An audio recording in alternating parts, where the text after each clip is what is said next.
Yeah, so the numbers are looking good even though you're shadow banned. And shout out to the Yeah. people. Go ahead. What's happening, everybody? Yeah, we started this show, me and this other. Uh, he's a verified YouTuber. He's my best friend growing up. He's got like 400K subs. The name of his channel is God Rules, and then he's got a couple other channels. He's got like one that's got like 70,000. He's got another one that's got like Oh, hold on a 130,000. second. My bad. He's been doing this sort of uh, the YouTube thing like full time since he said since 2017, and his content kind of verges on sort of conspiracy, and then he mixes in sort of like biblical prophecy stuff, like we were talking about blood moon and stuff. So last night was blood moon. We talked about the election. We talked about the river Euphrates drying up and the sort of connection to, um, biblical prophecy and stuff. So we it's pretty. And then we were also talking about like relationships. We were talking about being dads, and you know, um, we did a bunch of that kind of stuff. So basically, the flow of the show is going to be: I'll show a couple clips that he hasn't seen as a surprise. He'll show a couple clips that I haven't seen. I'm getting my branding together and stuff. Right now, I'm just kind of using some So stuff that I so already you had. didn't go with two lames react. You went with two dads react. Yeah, Okay. no. All right. All right. Get two incels. Two incels react. Right. No, we didn't go with that. But and Excellent. we talk about the election. What did you think? I mean, have you been paying attention to the election? The Not election, the several elections, the midterm yeah, elections. only just keeping track of whether or not how red or not red the wave may be in terms of predictions and stuff like that, but No on a red very wave. superficial level, right? Yeah, no red wave. There was no red wave. Yeah, there's these two guys I listen to, Mickey Klaus, and I forget the other guy's name, but he has this thing called the Blogging Heads. They were both Mhm. writers for like New Republic or The Nation, those types of magazines and blah blah blah. But one of them was always saying like, "Yo, this red wave thing is probably not gonna happen," and because things can always go wrong here, here, here, here, and that kind of stuff, and blah blah blah. And he's the guy that is more, shall we say, Republican in amongst the two of them. Anyways, Right. whatever. So I guess he was right. That's the level of attention I'm paying to it. Well, was that guy right or wrong? Well, it's interesting. This morning, I did a show, and what was it? I said Kerry Washington couldn't get Stacey Abrams across the finish line, um, and then I said, and no red wave. So that was the the title of the video, and I had a picture of Kerry Washington with Stacey Abrams, you know, as the thumbnail. And one thing I was talking about in that video, and we talked about it a little bit last night on Two Dads React, um, Tuesdays at 10. Two Dads React Tuesdays at 10. Um, but we talked a little bit about uh, the disapproval rating. So the disapproval rating or the approval rating, I guess it's approval rating. So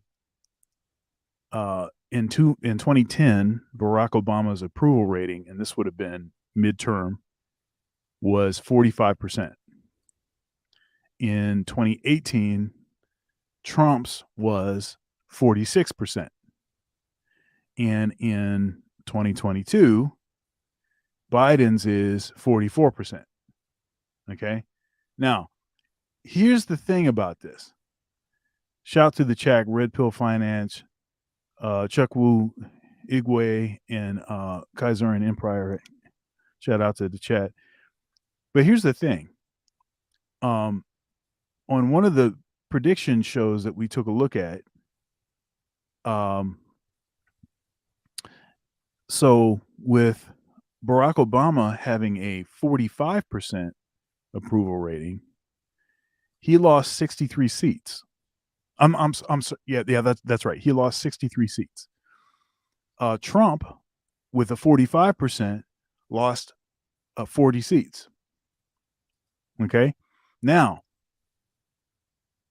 if the numbers track, right? If the numbers track, then I'm thinking 80 seats, right? It's something in the neighborhood of 80 seats.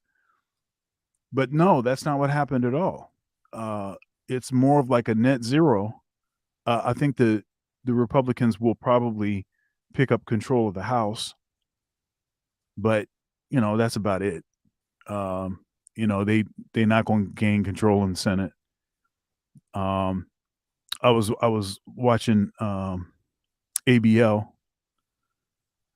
and he was saying that the Republicans should take this as a warning, because I think basically what they got stuck doing was trying to be this sort of Trump light, right? So like try to do the controversial thing.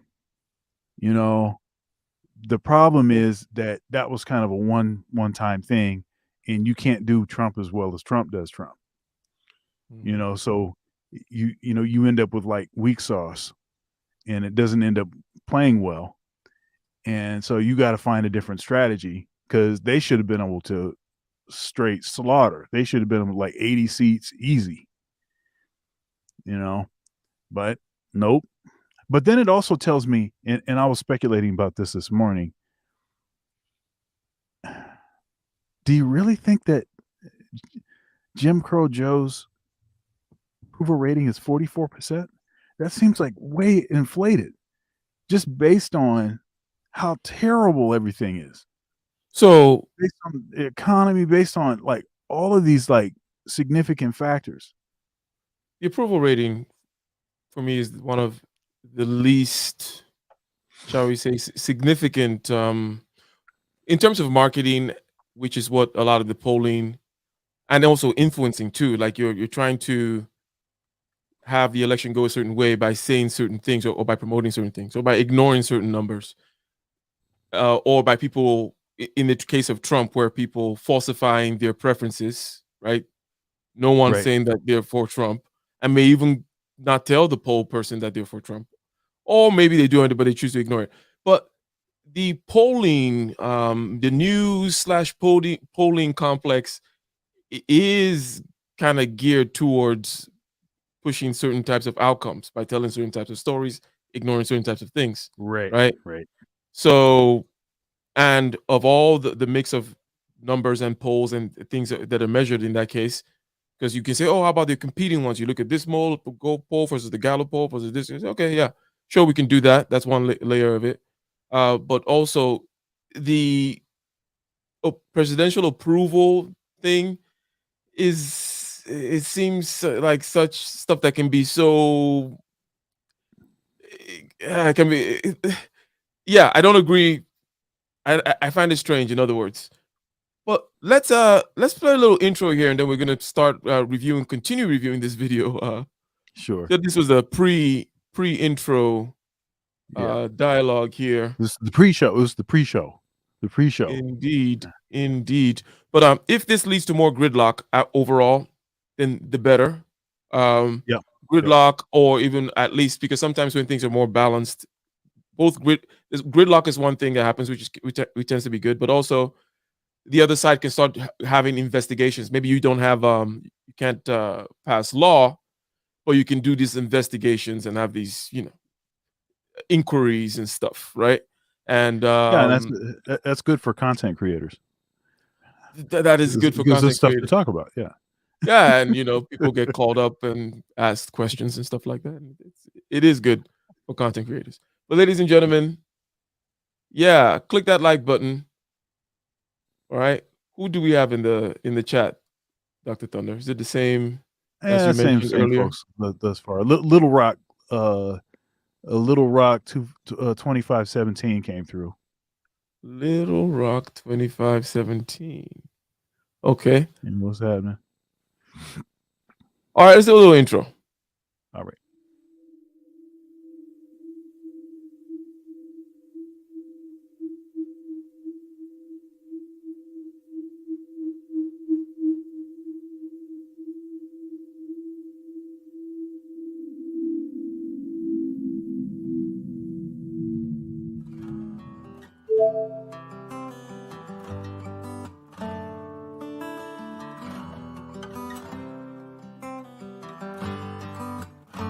In the den of iniquity, vicinity no pretty, calamity fi hit we any moment, what a pity. Tomorrow never certain, what dwells behind the curtain, the face of evil smirking with that shifty eyes averting. It's not a steady bubble, that either pop or topple, many will fall and stumble, let the dozers gather rubble. From LA to Colorado, Guinea to Burkina Faso, cannons could reach the towers and the troops will storm the castle. I say, run, come, make we get it. Because the peace that is bestowed upon the meek is overrated. So run, come, make we get it. Calling all your daughters and your sons, we come forget it. I say, run, come, make we get it. Because the peace that is bestowed upon the meek is overrated. Lord, run, come, make we get it. Calling all your daughters and your sons, we come forget it. With the rubble steady rising, and hearts are compromising. Convictions here are stifling, making evil appetizing. The fists are steady forming, and countenance is falling. Defenses are withdrawing, possibilities are falling. In these your circumstances, evil will make advances. Pick up your sword and lances, and be sure to take your stances. Victory is never promised, the battle is upon us. Gather the brave and honest, and the righteous in your corners. All right. Imagine if you could be all you could be. You see, at some point in last week's conversation, this is the second part. We're going to close this conversation out, Dr. Thunder. At some point in last week's conversation, I talked about heaven versus hell in terms of, again, aspirational. What could we be if each individual and then if us as a group try to maximize our potential and all that kind of stuff? That's the aspirational stuff. But if you look the other way, what if we all become more petty and greedy and bitter and want to kill our brother like Cain or whatever, right? Which would be sliding towards hell. And we talked a little bit about that. And it seems like if you're in great times, right, where hell is only, maybe you can see commercials about some about people starving in Africa, and you're like, oh, maybe I'll donate or something like that. And in other words, where the wolf is not outside, and the barbarians aren't at the gate and all those types of things, it's easy to then because you talked about the content from a theological standpoint in terms of no fire and brimstone being there anymore, and Right. if you don't actually have the threat, or shall we say the potential for real fire and brimstone, in other words, real real bad things happening, in some favela somewhere. Yeah, you got to be Brazil. Go ahead. You got to be close enough to hell to feel the heat of the flames. And that serves as a motivation. You get So a little bit too close and it starts, yeah, then you run away from it. Hence, that's why the bad times create the strong men, and then when things cool over down too much, right? Well, here's the thing too. Yeah. Like, when hellfire, is right on your tail. The only thing that matters is getting away from the hellfire. So any direction that you go that's away from the hellfire is the right direction. So it also reduces. You don't have to have the exact right thing. You just a lot of motivation, and it's a one-dimensional, just anywhere, just away. Boom, act. So, and I was kind of asking about also in terms of the running away from hell versus the aspiring towards a higher, running towards something. Yeah. What is the balance and whatnot. So let's see here. Unless you did, I don't know if you had before we started or we continued here. If you had anything to say with regards to all of that, maybe in Yeah, light I of. mean, Go ahead. well, yeah, I mean, the the idea of going towards something, that's kind of, in a matter of speaking, that's kind of, it's not quite first world problems, but it's kind of first world problems, right? Because everywhere else, it's just about trying to get away from the hellfire. It's just trying to get just a little bit of a buffer, just just just to get enough so that you don't actually feel the literal heat, from the hellfire. It's about that. But when you start talking about actually heading towards something and establishing goals, and then we start talking about this stuff, having actionable, goals, having goals that are not too, then it's like that's kind of like first world. That's first world, kind of stuff. That, I don't know how to set my goals. I'm having like issues with the right goals and stuff. It must be nice. That's right. Exactly. Oh, you got to you you have time to think about goals. I'm still just trying to get this demon off of me.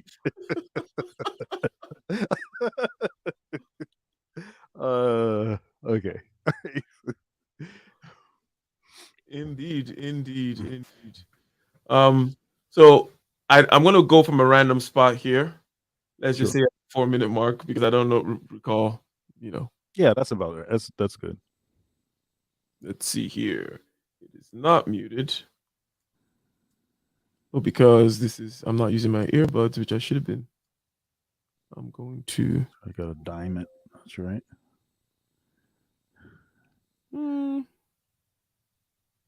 Okay, let's see what happens. Pathological package. If people stopped really trying just to make things worse, we have no idea how much better they would get just because of that.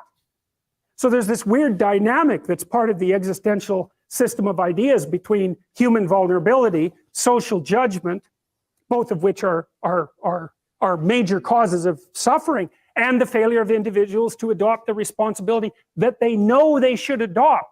And that's the thing that's interesting too, is that, and like another thing I've often asked Peterson's assumption there that this is something that we know, and perhaps within this, we just framed it, within the first world problems level.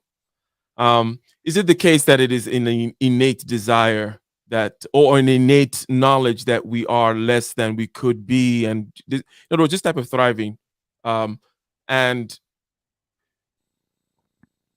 so just anecdotally, I think that obviously it varies from individual to individual. In other words, there's a sliding scale here, and I think that most people are maybe like, if it's a 0 to 100, most people are like below 40 in terms of viewing themselves that way, right?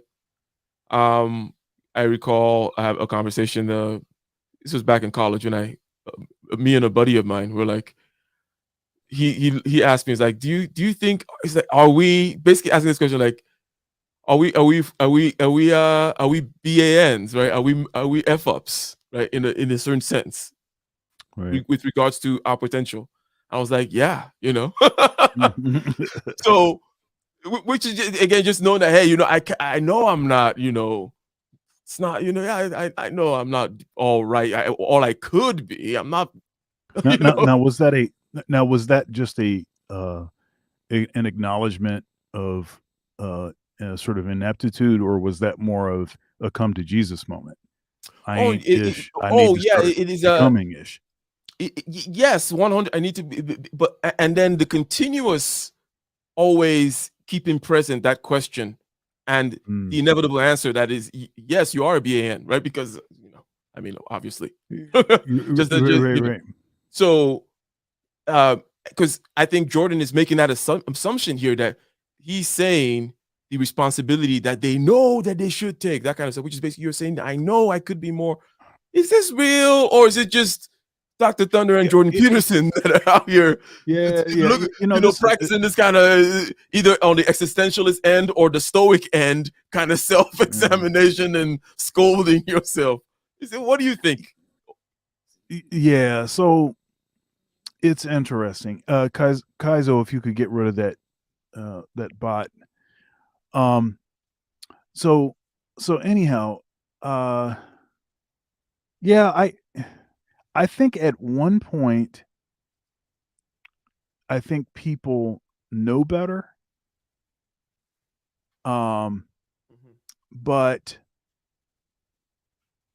I think that the way that the conscience works, and I talk to my students. I haven't talked to them about this as much recently. I should probably get back to this. But I talk to them about the role of your conscience in improvement, in continuous improvement, in, becoming a better musician, becoming a better person, becoming better. I talk about the role of conscience, because what happens is you can dull your conscience so that it doesn't prick you when you just stay in bed half the day, or when you eat you eat a whole thing of Krispy Kreme donuts and you have some fitness goals, or rather than getting up early and practicing for an hour or practicing for an hour and a half, you spend 2 hours with the Xbox, or something like that. So you can condition yourself to become okay with that stuff. And I think what it is that most people are in the state of as the Bible puts it, what is it? Reprobate. They're reprobate. So their conscience has given up on them. Their conscience no longer says, "Hey, you need to get up and go get something happening." Now, they didn't start that way, but they become that way. Now, let me ask you something here about about people, the deadening of your ability to kind of silence the conscience over time, to suppress it, if you will. And let me now ask you like more of a first world problem. Let me ask you, if you're somebody that is like, out there doing this Petersonian self-examination and then constantly saying that, oh yes, you are not as aligned in XYZ, right? There's a difference. There's a deadening of something that needs to happen when you, for example, have to cut certain maybe people or definitely things, or when you have to burn certain things off, let's say, right? And it doesn't have to be anything drastic, right? I'm just talking about there is a, deadening here is the key, right? That I'm trying to stay with, right? Because being able to be stoic about something, right? I'm not necessarily saying that's but you can say being stoic about your conscience, right? Even though the content is contradictory, right? But without the content, I'm just talking about this ability to suppress, deaden, to control, right? Right. Knowing where to apply it and where not to apply it is the question, right? Because it's like you have to know when to like hold the line and say, even if my feelings or X, Y, or whatever may be, this is the line on this issue, right? This is my stand here for value reasons or for whatever reasons, right? Versus using that same kind of psychic power to be poetic about it, to deaden your conscience, right? Because that it is a similar resource, right? You know what I mean? Like it's a similar type of you're wielding the same kind of energy here, right? When you know how to control yourself in one regard, but you're not using that same strength to ignore or kill because it's like a weapon, right? You can use it to steal, kill, destroy, be a total dick or whatever. So the question obviously is rather abstruse about how do you know where to apply this type of stoic suppressing, controlling of aspects of yourself. Yeah, well, I would argue that so theoretically you should never suppress your conscience because of the danger involved. The danger, see, so if your conscience is doing this sort of annoying thing where it keeps tapping you on the shoulder and tapping you on the shoulder and tapping you on the shoulder, maybe the first time you ignore it, maybe you're okay. But if you know, but you don't know how many times you've ignored it once you get to a certain point. What's happening in pragmatic prime, right? So there's always a danger that it will start to dull the conscience, and then you won't know which way is up. So so there's like you're losing your sort of ability to navigate by dulling that, right? As opposed to something like I want to quit right now. I'm running a marathon and I really want to quit. And everything in me is telling me to quit, and I'm suppressing that urge to quit. I'm pressing that down, or like fighting against gravity. Like everything is telling me that this is too much weight that I'm trying to lift. Everything is something. My body is this and that, and I'm struggling to do it, but you keep at it, and before you know it, then you'll be able to do that, and your body's not telling you any longer.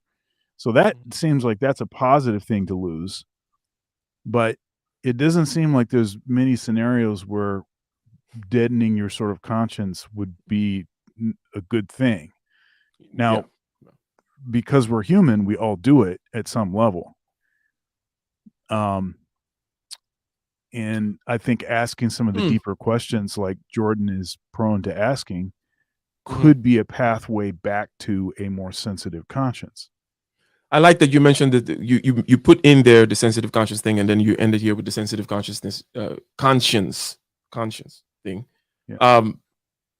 So perhaps many people associate or attribute things to their conscience that are not necessarily. Let's say, for example, you feel bad. So there's a family member who is not doing what they should be doing, and you feel bad for having to be like, hey, you know what? I'm going to have to cut you off. This is the last time, blah, blah, blah, that kind of a thing. And you feel bad about it. Some people may have associated that with their conscience, right? Right. So a refining of the conscience would be for them to be able to deaden at that, stop practicing that, that kind of a thing.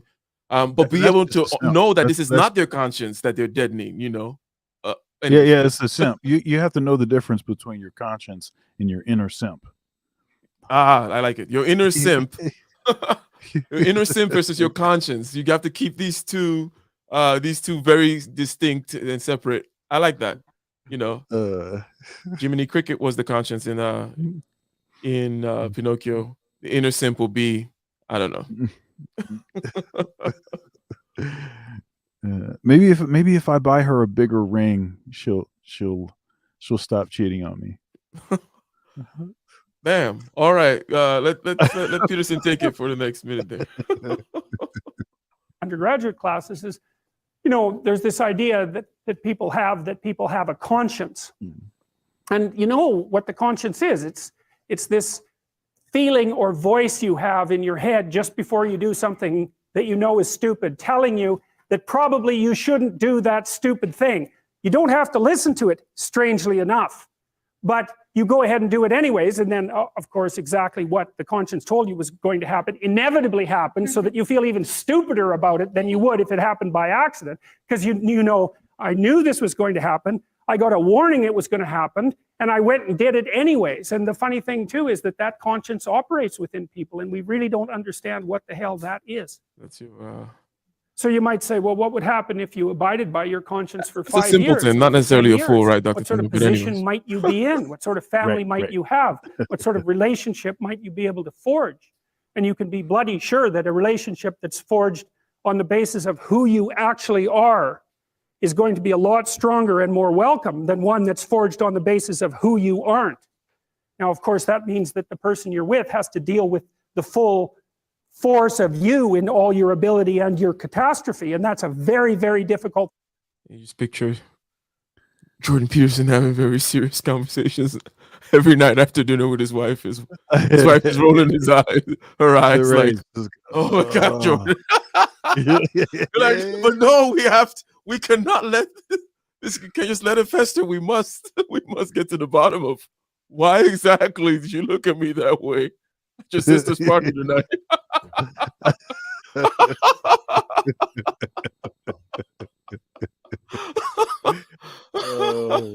Oh man. You gotta love Peterson, but I do have those that's my little caricature of him, like just sitting there.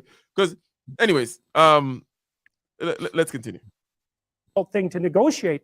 But if you do negotiate it, well, at least you have something, you have somewhere solid to stand, and you have somewhere to live. You have a real life. And it's a great basis upon which to bring children into the world, for example, because you can have an actual relationship with them instead of torturing them half to death. So this is somewhat related. It's extracted from a conversation that I was having with students before this concert we did earlier. If folks want to check that out, go to my community tab. It was all Duke Ellington's big band music. It's all great stuff. You also get a chance to learn some stuff about Duke Ellington, because the way I did the concert was I said like a small sort of bit of information about Jordan. Not about Jordan, I'm sorry, about Duke between each selection. And so I thought it was very it was good. It was good. So anyhow, so check that out. But the conversation that we had is, it's a bunch of guys, and they're like they're talking about, they're sort of pining after like stars. They were talking about like Ariana Grande and Kim Kardashian and all like this, and and their eyes might have well been, if it was a cartoon, their eyes would have been hearts, but they were talking about them, and I told them, I said, you don't want to be with them. And and then they brought in, any celebrity that's, beautiful or whatever. I was like, you would not want to be with them.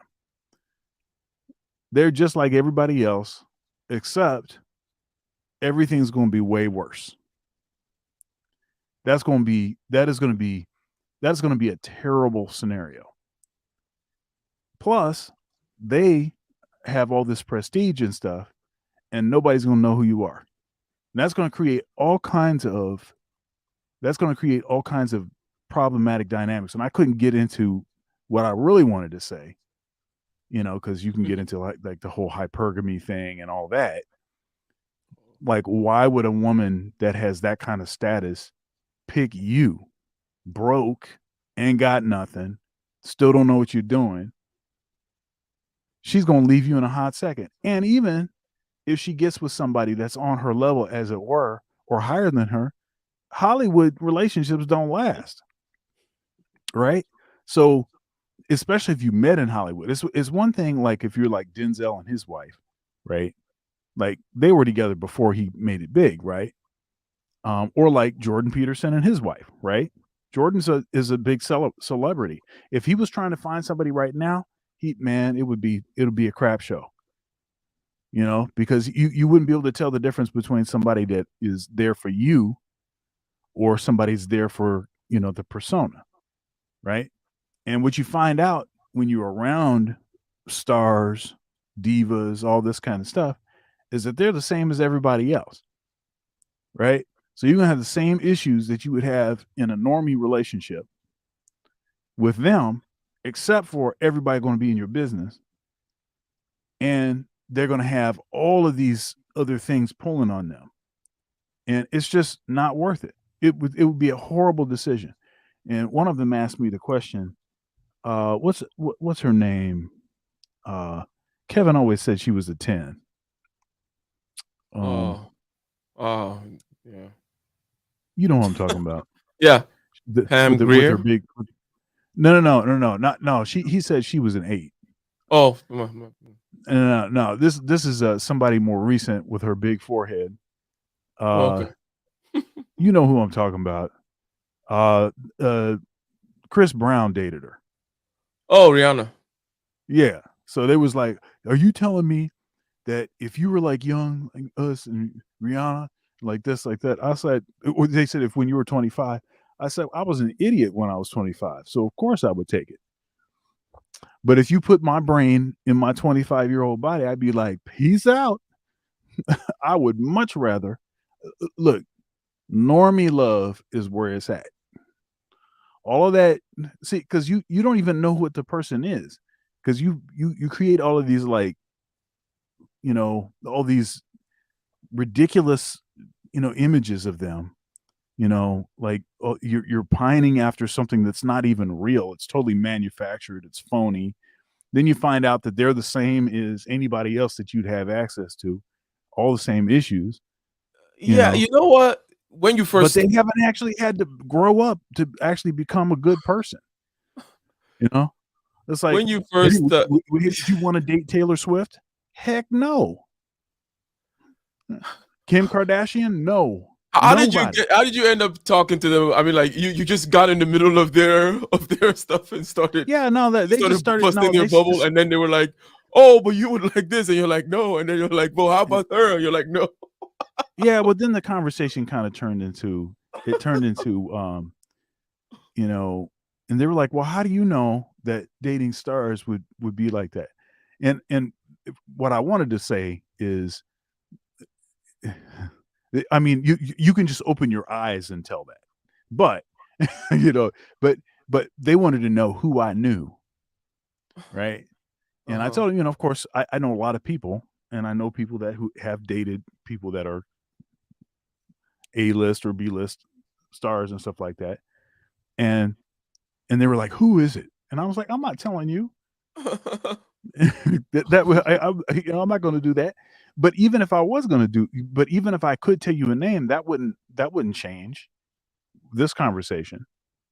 The first thing you said, so now I told you the name, I dropped the name for you, but now how does that do anything? Yeah, obviously that, it's silly. But first thing you said, which is they don't, when you said, oh, you don't want them, or telling the kids that, oh, you don't actually want to be with them. Right. It is true in a certain sense, in the sense of there's always the girl next door, or the Joneses level of shall we say, envy is well, I'm talking about that just basic mimetic thing where we want what other people want type stuff, right? Doesn't have to be envy yet, right? Doesn't have to get to sin, right? From 0 to sin real quick, right? Maybe but there's the Joneses. In other words, this is a place where you actually could have contact with the people, right? And then there is stuff that's removed from that, and in here are people from history, right? Myth and celebrities. You can't really touch them, right? And a lot of times people like to do that myth love, they don't, in a sense, they don't actually, but this is not, I'm not saying this is what you were saying, or this is some kind, I'm just coming here being the weird psychoanalyst, really getting at okay, well, in a sense, they actually don't really want them, right? They're more likely 9 times out of 10, or most of those people there, or they want for the most fantasy part, of them, right? It's the fantasy type stuff, right? Because one of them even said to me, and these are all good kids. They're fine musicians and good kids, and I'm kind of teasing in this whole thing. I'm sort of trolling a little bit, but one of them said, because we because one of the other ones started like sort of dogging Ariana Grande, and they was like, "Oh, don't do that. I don't want to hear that," because they wanted to hold on to the fantasy, And I was about to go in on her because, we have this thought that a lot of these stars are better looking than they actually are, and all you have to do is just get on like YouTube or TikTok or something and just search the term catfish videos, and you can see women doing wearing all this makeup and toothless, like somebody that you would not have any interest in, like all of a sudden turns into like a supermodel looking person with like flawless skin and perfect teeth and all this kind of stuff. Besides the fact, the waist training and all the kind of stuff that they do, yeah, the person could be very talented, but all of the stuff about their image, what they look like, all that stuff is fake. You can buy all that stuff. And I think, How do you find the patience to engage the topic of such obvious? well, With- it's, or you it's just cool. feel like I just burst into a bubble that day? Well, I told him, I said, the sort of the last thing that I said was before they went out on the stage and started tuning up before I came out and started the concert, was normie love. That's where it's at. Normie. That's what you want. You don't want star. You don't want diva love. You want normie love. That is what you want, because I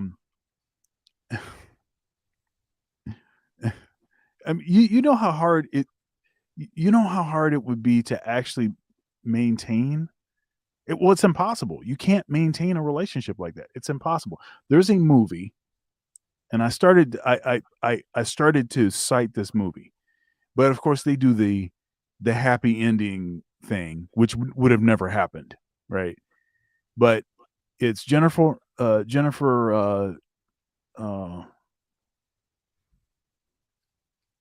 Hewitt, Lopez. no, Jennifer, you know who I'm talking about. The Puerto Rican. Lopez. Yeah, Jennifer Lopez. So Jennifer Lopez, so she is a big star, and her like ex-husband or ex-boyfriend or something is her producer. And then they break up, but she's still working with him, right? Because they're making all this money. And they got these songs and stuff that he wrote for her, and they do duets and all this kind of stuff. So she's still doing that stuff. And she ends up dating this normie school teacher. I can't think of the name of the movie right now, but it's a pretty recent movie. Starts dating this normie school teacher. And he gets to the point, wisely, this is the smartest thing he did, when he goes to one of these parties that she's at, and they're swooping her around, and everybody's Googling over. And then she goes up and sings this love ballad with her ex, at this sort of CD release party he goes to. And he's like, man, I'm like totally invisible here. I'm just going to leave. So he leaves. And after that, he's like, look, I don't think you really want me. I'm normie. You're the star. I'm the normie. I think I'm straight. That's the smartest thing he did. That's what he should have done. And go find himself a normie, right? That's what he should have done, right? But instead, they do the Hollywood thing, and they miss each other and all like this. And so then she, races to one of his programs when he's got a daughter and stuff. Yeah, right. Big stars, they're hot and heavy for widowed fathers with kids. With kids that are school teachers. Yes, that's exactly what they want.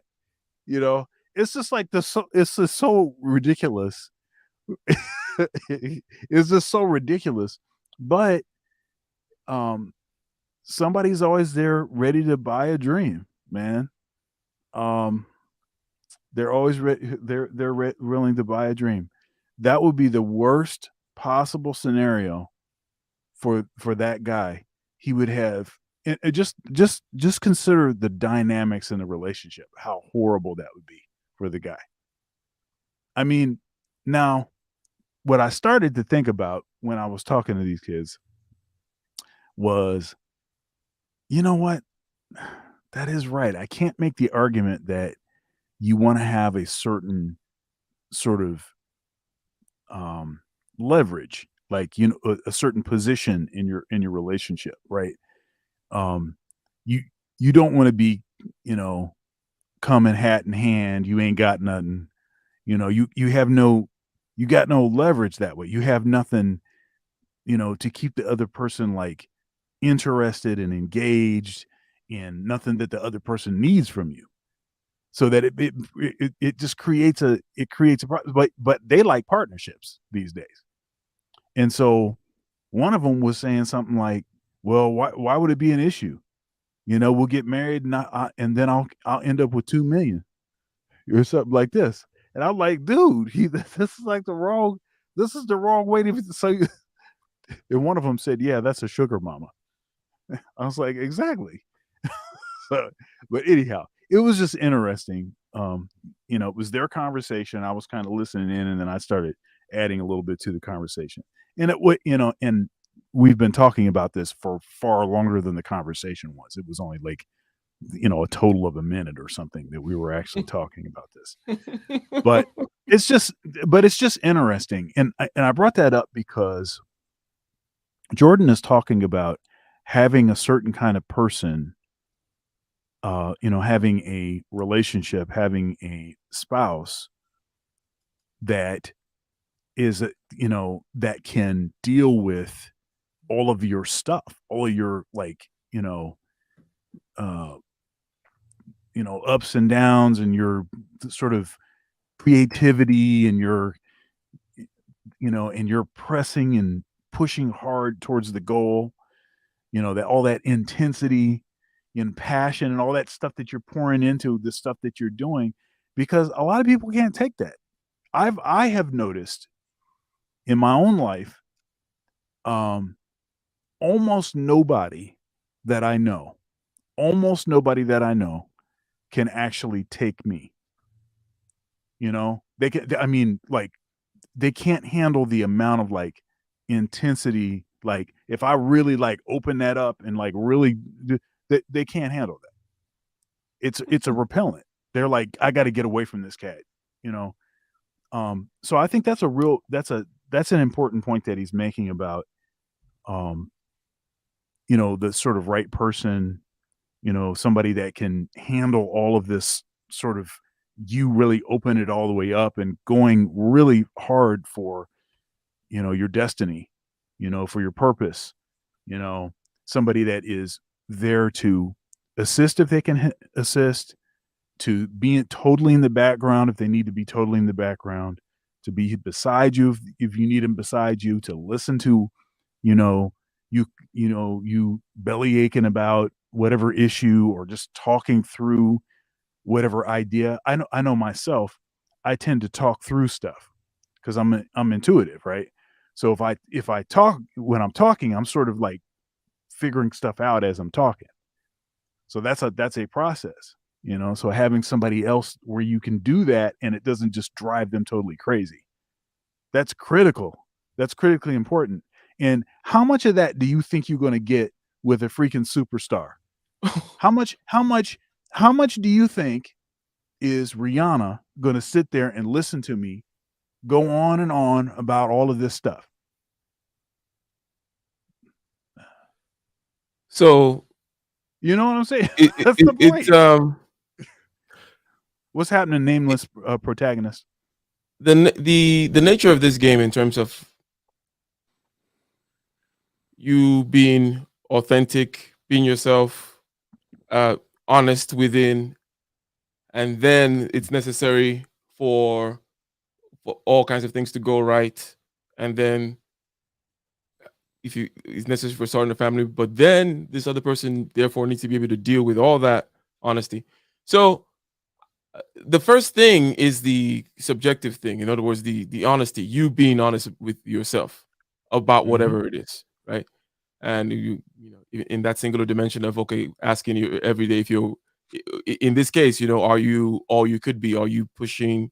Are you in whatever forms of discipline and progression and manner, are you are you being all you could be, right? Living up to your potential. Yep. It's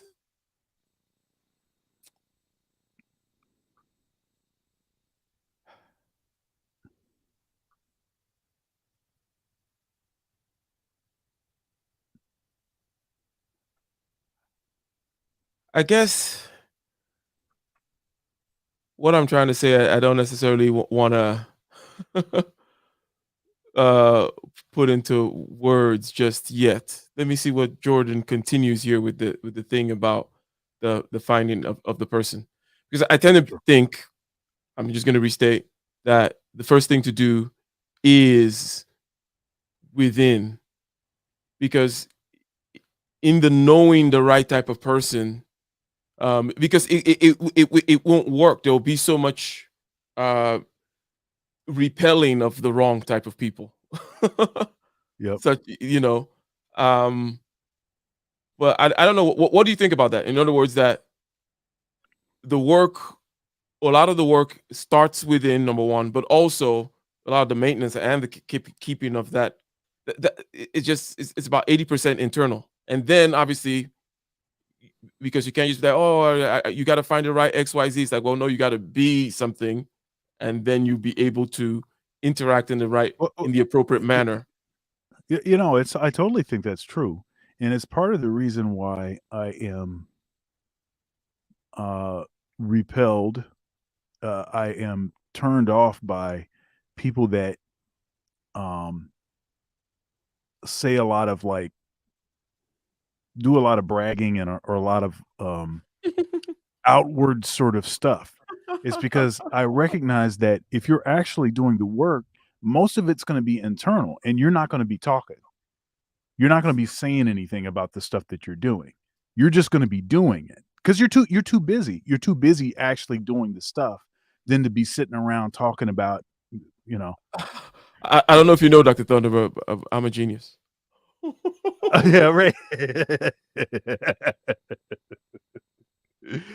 All right, Kanye. Just wanna let you know. Yeah. Yeah, but the reason I laugh, also, and then I invoke Kanye as an extreme, but there is also something that you said about when a friend of yours, or probably a colleague, I don't know, said that you need to show off more or something like that, something of that nature. Right. Right. Yeah. So yeah, there's always that level of the iteration where it's like, okay, well, how do I use this thing correctly? That's why we started off, right? We were talking about how to use, let's call it, your stoicism correctly. How to know, because you can say something such as shame, for example, because there's the feelings of shame, feelings of guilt that may not be at all, that may not have any basis in morality. Let's say, right? And how to separate that from your actual conscience, right? It's where we kind of got to with one particular line there, right? And that was an interesting one. But yeah, let's play a little bit more of this. Okay, let's see where we go. Death, which is what happens in a tremendously large minority of cases. Well, it's more than that too, because, and this is what I'll close with, and this is why I wanted to introduce Solzhenitsyn's writings to you. You see, because it isn't merely that your fate depends on whether or not you get your act together and to what degree you decide that you're going to live out your own genuine being. It isn't only your fate, it's the fate of everyone that you're networked with. And so, you know, you think, well, there's 9 billion, 7 billion people in the world. We're going to peak at about 9 billion, by the way, and then it'll decline rapidly. But 7 billion people in the world, and who are you? You're just one little dust mote among that 7 billion. And so it really doesn't matter what you do or don't do, but that's simply not the case. It's the wrong model, because you're at the center of a network. You're a node in a network Of course, that's even more true now that we have social media. You'll know 1,000 people at least over the course of your life, and they'll know 1,000 people each, and that puts you one person away from 1,000,000 and two persons away from 1,000,000,000.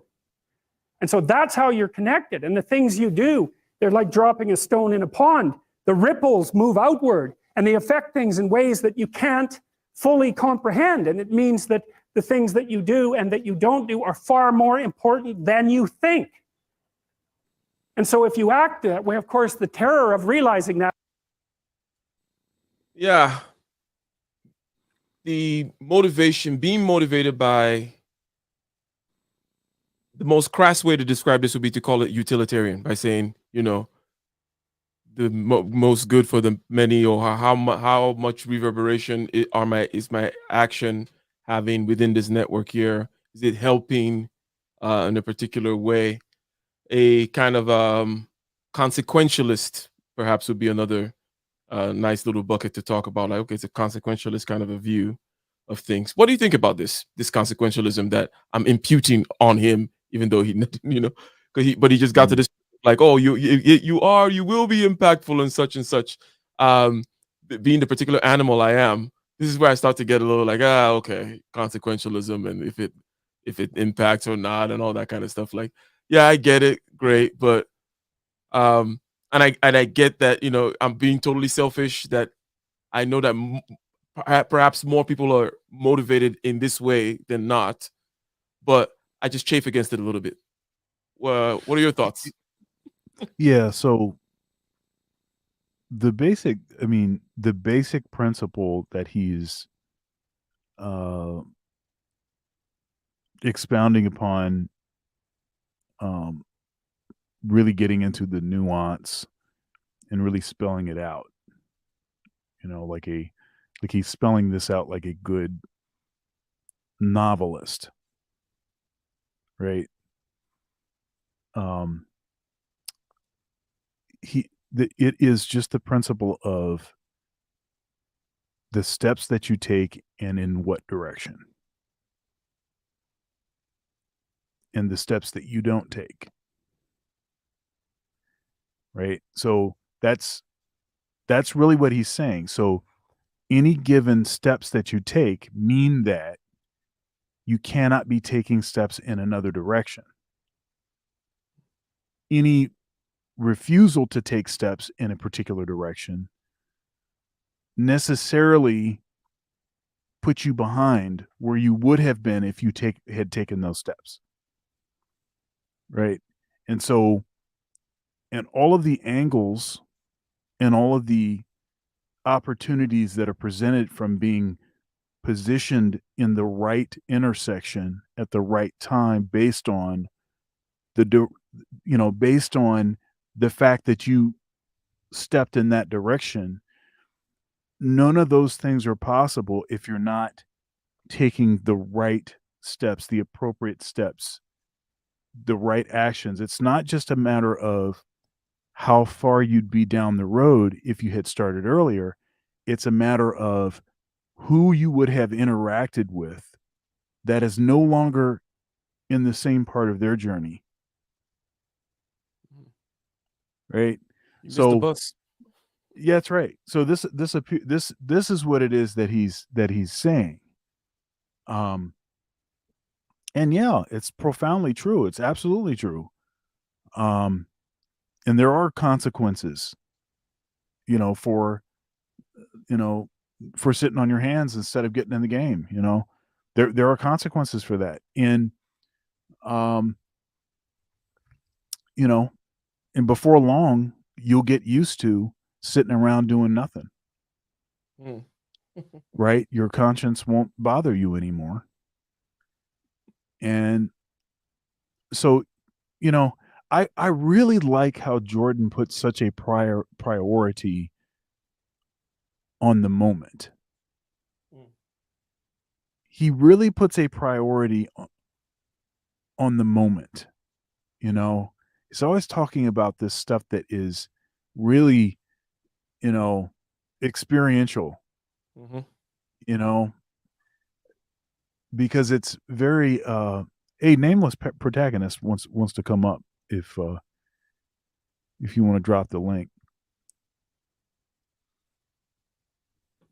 That's a heavy brother. Oh, go ahead. Yeah, talking about I do love the experiential existentialist aspect of Jordan, and then because he's a psychologist too, so he does have the the the, the background from experience, and also this certain type of scientific rigor that he can bring layer on top of all of this. That just makes it very nice, palatable, well structured, logical, Yeah. and works. So I want to bring this. I want to bring this thing up. I remember. So I was working on my doctorate, and in one of the classes, it was a doctoral theory, music theory seminar, and the teacher of that class was very good. And I remember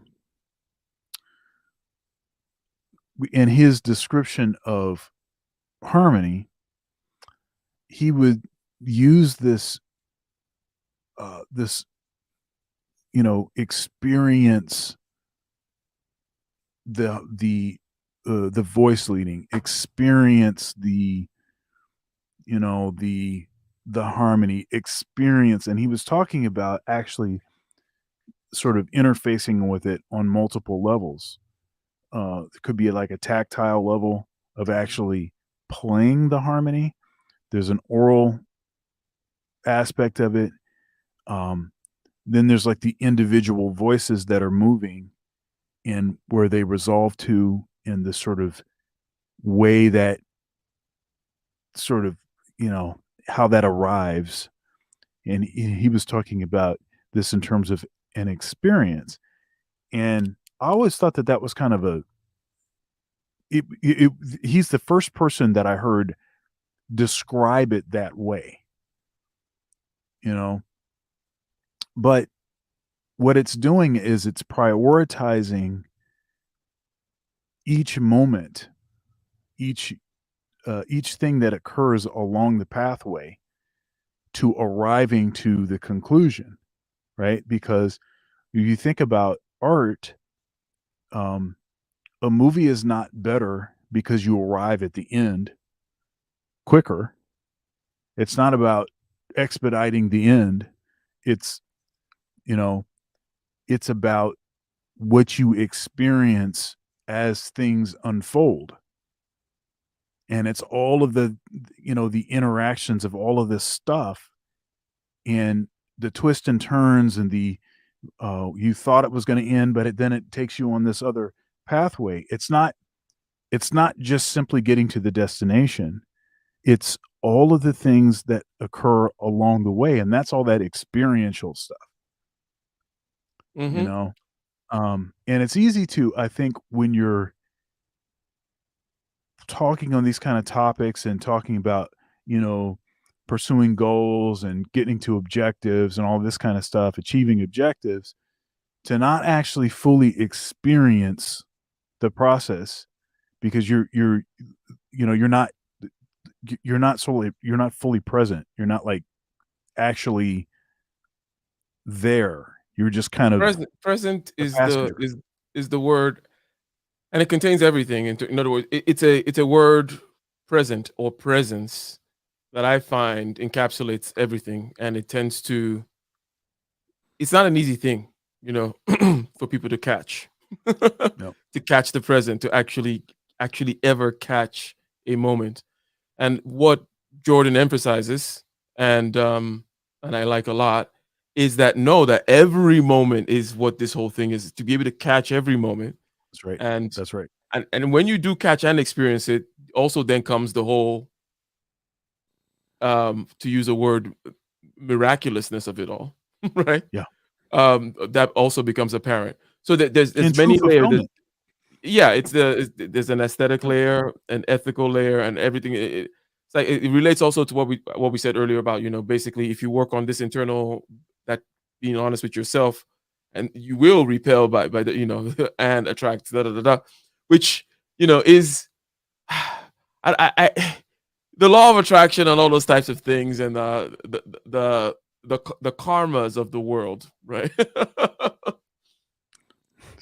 And I know what you think about it. I have my things against it.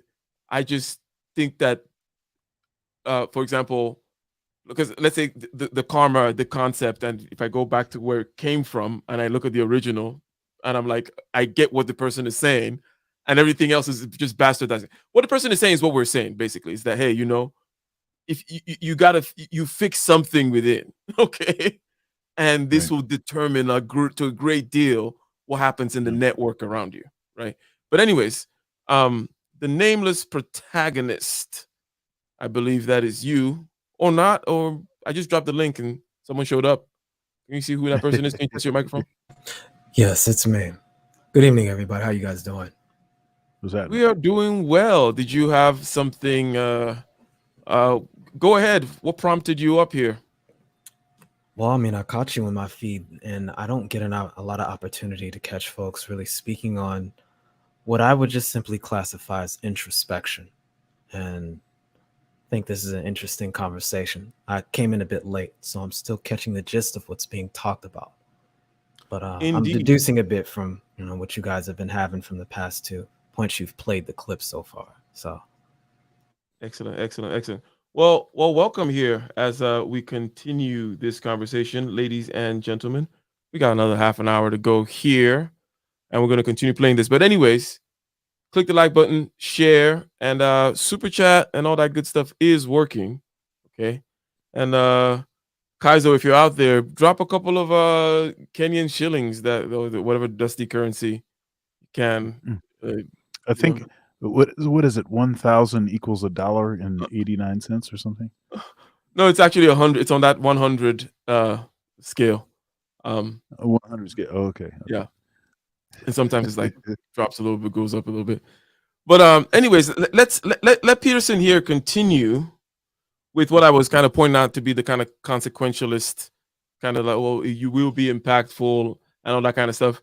And I just paused to be selfish there for a second about it, because and I've also mentioned before that the teachers, the hippie professors in school, and all constantly preaching that service is what gives you fulfillment. I'm always just like, I don't know what you people are talking about. But it's it's like, come on, like, it's about the virtue itself, not the anyways. That is that it actually starts to matter what you do. And you might say, well, that's better than living a meaningless existence. It's better for it to matter. But I mean, if you really asked yourself, would you be so sure if you had the choice? I can live with no responsibility whatsoever. The price I pay is that nothing matters. Or I can reverse it and everything matters. But I have to take the responsibility that's associated with that. It's not so obvious to me that people would take the meaningful path. You know, when you say, well, nihilists suffer dreadfully because there's no meaning in their life and they still suffer. Yeah, but that's the point that you were making earlier. Mm-hmm. That's what you were saying earlier when you were asking me, now who actually is going to actually be asking this question? Am I, I mean, who is actually going to be have the introspection, the sort of looking inside, looking within, making the changes, who's actually asking those questions? Or what percentage of the population are actually engaging in that? Like 0.0001% or whatever it is, What's interesting is I find that when people have endured enough suffering, oftentimes there's a question as to why. And it's that why that leads people to start to question purpose, which is what I get the gist of what he's starting to infer. And that why and purpose seems to give context to meaning. And maybe there's not a lot of people who ask that directly.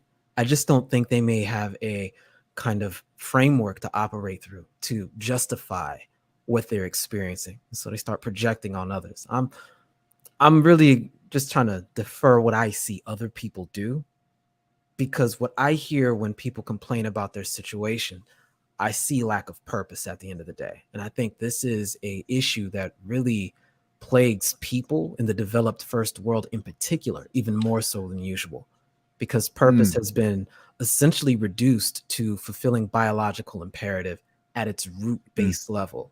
But there needs to be something more. There seems to be something missing.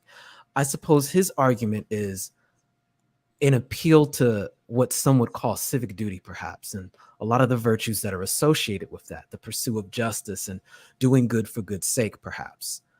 I think that differs depending on the person, because of my subjective opinion, and I don't want to talk up and I'll leave it as is. The only real choice that's made with regards to that is the decision to which how much will the individual decide to be self-serving and what that self-serving looks like. Is it serving others to serve the self or serving the self for the self's sake? And that's where we get this whole idea of meaning, in my subjective opinion, with regards to that. So I just think people do this on a subconscious level and on a regular level. It's just that there's these pre-packaged concepts that are handed out to people already, especially through media. Yeah, he started out. Started out by saying the thing about first world folks have a bigger challenge with this. Remember, we were saying before, we were sort of boiling this down to, hellfire. So if he brought up the suffering point, which is basically, and we had kind of abstracted that about being far away from hellfire will keep you from asking, being introspective and such. But anyways, go ahead, Dr. Thunder.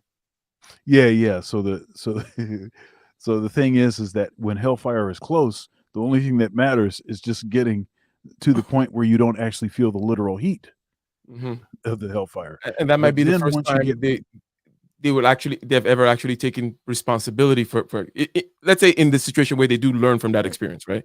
It might be the first time where they've actually experienced agency and responsibility, where they actually ran away from, it worked. Like I was there and now I'm here, right? Maybe there is something, if I take responsibility, pick a direction, I can affect change, if you will. Well, but the thing is that when you're just barely escaping hellfire, that's its own sort of purpose. And so if you're stuck in that sort of state, then having a lot of these deeper, thoughts about meaning and purpose, you don't have time to think about that. You're trying to escape hellfire. And as far as which direction you go, which pathway you take, it just needs to be the one that prevents prevents the hellfire from getting you, right? So there's that. But then there needs to be something obviously deeper at the next level. So when you get to the, as we call, first world problems, now that's when you actually really do have to have a reason, a purpose, otherwise, everything derails and we end up with what we have now. Yeah, Maslow did it well, I was just about to mention him. Maslow had a nice structure. But Dr. Thunder, what do you think about what the nameless protagonist brought up about the self-serving aspects of the individual? Well, yeah. Well, that's always a thing, and you always have an issue with people that suggest that you experience true fulfillment, meaning, and service to others like this. Well, the thing is that I think that the person that maybe makes that statement, believes that statement to be true, they themselves are motivated by service. Other folks are not necessarily motivated by service, so they don't receive that sort of personal fulfillment from it. It doesn't seem to put that puzzle piece in that slot that they have, right? For me, it's not service. For me, it's more teaching, right? Trying to reduce the time that it takes a person to get to a certain destination, by providing advice and information and resources and all that kind of stuff. For me, that's what does that for me. So if that happens to serve someone else, that's fine, but that wasn't the reason that I was doing it. I wasn't doing it to serve them. I was doing it because that fits in that puzzle. I have a hole that puzzle piece fits in. I like So that let layer, me- but there's another layer of corruption, and I'll let you kind of perhaps speak on this also. Nameless protagonist. There's a layer of like corruption, as in, okay, down this path, which is more self-serving, is perhaps a lot of derailment. Okay, and in a certain way, it's like, okay, one can understand, like, okay, cool. If there's some kind of a mass intelligence out there, which there is, a network of intelligence, and that intelligence, after all, is kind of like a network thing, right? Um, Mhm. you want to take advantage of the intelligence of the network. Therefore, you being too node-like in your operations might not be wise, right? So as a general kind of admonishment, I can kind of see, oh yeah, there's a lot of prone to error if you go out on your own way. But when after all we said, presence and all these other types of things are that military, it goes the other, for me, it goes the other way, where it's like no, I'm operating within the node, but within that node, like I believe what Leibniz called, within that node also then gets reflected the right things and the wrong things that in the path, without me having to constantly be thinking, oh, I'm not serving myself. It's like I can be completely serving myself, but as long as I'm not dishonest to myself, if that makes sense, like the principles, the virtues still exist whether or not. It doesn't have to be some kind of consequentialist thing where you're looking, are you serving yourself or you're not serving yourself. It's like, are you a good person or not?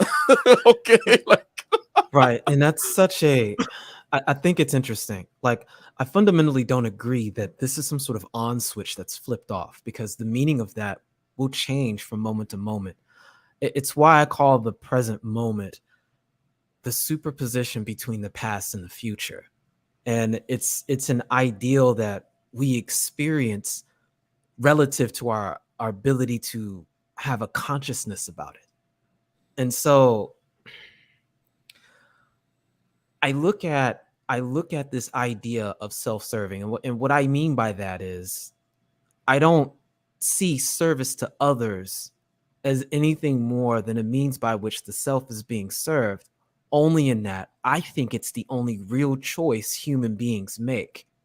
Ultimately, the way you relate to the world around you and even others in the node with regards to that is the degree and the context under which you make this decision to be self-serving. If it happens to have a domino effect where others are benefiting from it or not, it's kind of inconsequential and is really informed by cultural values that are instilled upon you. Because what that is just simply software that is defining the context of good and bad, end quote. And again, all of that's relative.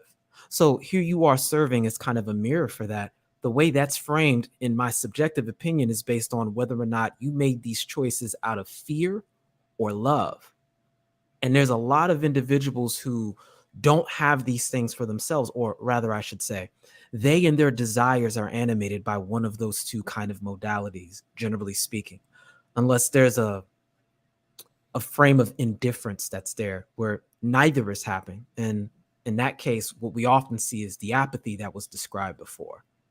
I like that you mentioned the this kind of apathy, or middle thing there, ennui. Not it's not love or Right. hate, or fear, as you say. Yeah, love and fear. I use that as a Yeah. dichotomy. Yeah.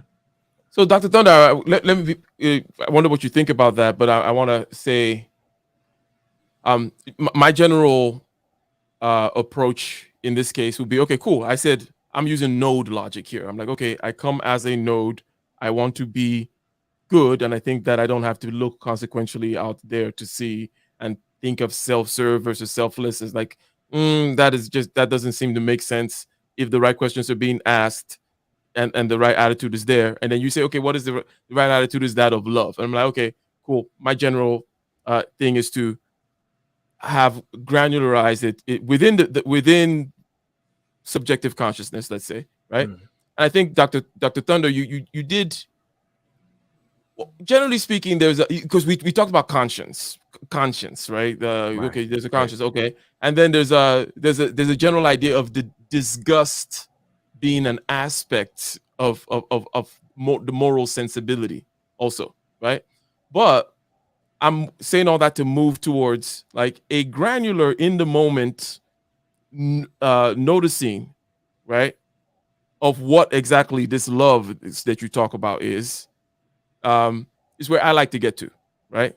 And it's not theoretically or anything, but I like to go to that level experientially of like knowing exactly what it feels like to be numb or to be dead, to be bad, to be being bad, okay, in the moment, okay, has content in your body, in the images in your head, and in the talk in your head. There's these kind of states that go along with it. And obviously it's kinds of states. It's more like the certain types of flows, and that's not the entirety of it. It's not like one is just stuck in some kind of place where there's no symbol or language or things to be said about what it is to be virtuous, right? But I'm very skeptical about words like love. Is basically all I'm trying to say there. But Dr. Thunder, what is your which is fair enough. Which is fair. I mean, it's loaded. Go ahead, fam. I mean, yeah, love is sort of a loaded word. It's only loaded though because it's so misused. And then of course you have the preachers that'll tell you that there's like 5 different meanings of love, you know, Greek meanings, and that's true, but even in just a general context, it's such a misused term. It gets too much like it's too what is it, atmospheric or something, you know. It's a little bit too much like kumbaya or something, but that's not actually what I think that you mean by it. You mean more the poles, you know. I can elaborate just so we're clear. Yeah. I mean more so that the two, and it is polar the way I'm attempting to articulate it, because I don't believe that the two can occupy the same space at the same time at any given moment. Right. Not originating from the essence of the same being. I think you can change that state, and your polarity can change with regards to that. But I just simply mean that love being the absence of fear and fear being the absence of love, and the two existing in varying terms of degrees, with courage being the means by which fear is overcome with regards towards that, and indifference being the absence of either or. One can just simply be.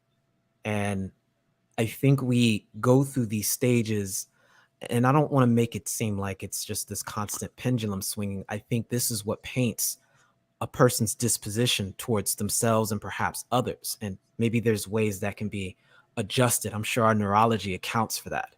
But that's essentially the way I'm presenting that kind of idea, because go ahead. Yeah, so this is interesting because it seems to line up a bit with a question that we were sort of pondering earlier on, and that is this sort of what is your sort of motivation? Is your motivation what it is that you're heading towards, or is your motivation to get away from something? I can say, go ahead. Go ahead. So for me, maybe it's my martial arts influence. The other day I talked about this idea of Musha Shugyo, which can be translated to the warrior's journey or the warrior's pilgrimage. And the idea is that once you've reached a certain pinnacle in your training, the way you grow is by going out and testing your skill against others, going to other areas that are profoundly difficult and going out of your way to become one with nature, understanding the elements, understanding the ways of people and human nature, the positive and negative things, understanding the way of justice, what it means, understanding the way of injustice, what it means, getting involved in the visceral action of being human. And to that, it speaks to a understanding that to really, and I don't want to use this word progress because it just has all of this front-loaded presupposition in this modern era. But the point of the journey and the goal itself isn't so much the journey, but the experience that you acquire with it. There's a concept or philosophy I'm putting together that I call the Tao of failure. And it's animated by this idea that's very present. You guys probably have heard it before since you're pretty business savvy. Kaizen. It's the philosophy of incremental improvement over time. And it's a recognition that it's through the overwhelming majority of your failures that you reach that 1% of success. But that 1% of success is almost nothing compared to the 99% of failure that gave you your progress to get there. The goal is to fail as great as you can, to exert yourself in the moment so much that you're present that you extract every bit of value that you can. And that's how you grow. So what does not kill you only makes you stronger. That's one way to see it. But I think that's my disposition on that. I value the experience because to me, the ending it's there and it's not. What mattered to me was, what did I come across that I may not have otherwise had I not experienced that? And what degree of understanding can I understand and absorb from this scenario that could improve my understanding of the very thing I'm doing into the future? It's now constantly is this learning. Go ahead. In your mind, is this pursuance achieved through some sort of asceticism? You're talking about experiencing the elements and nature, and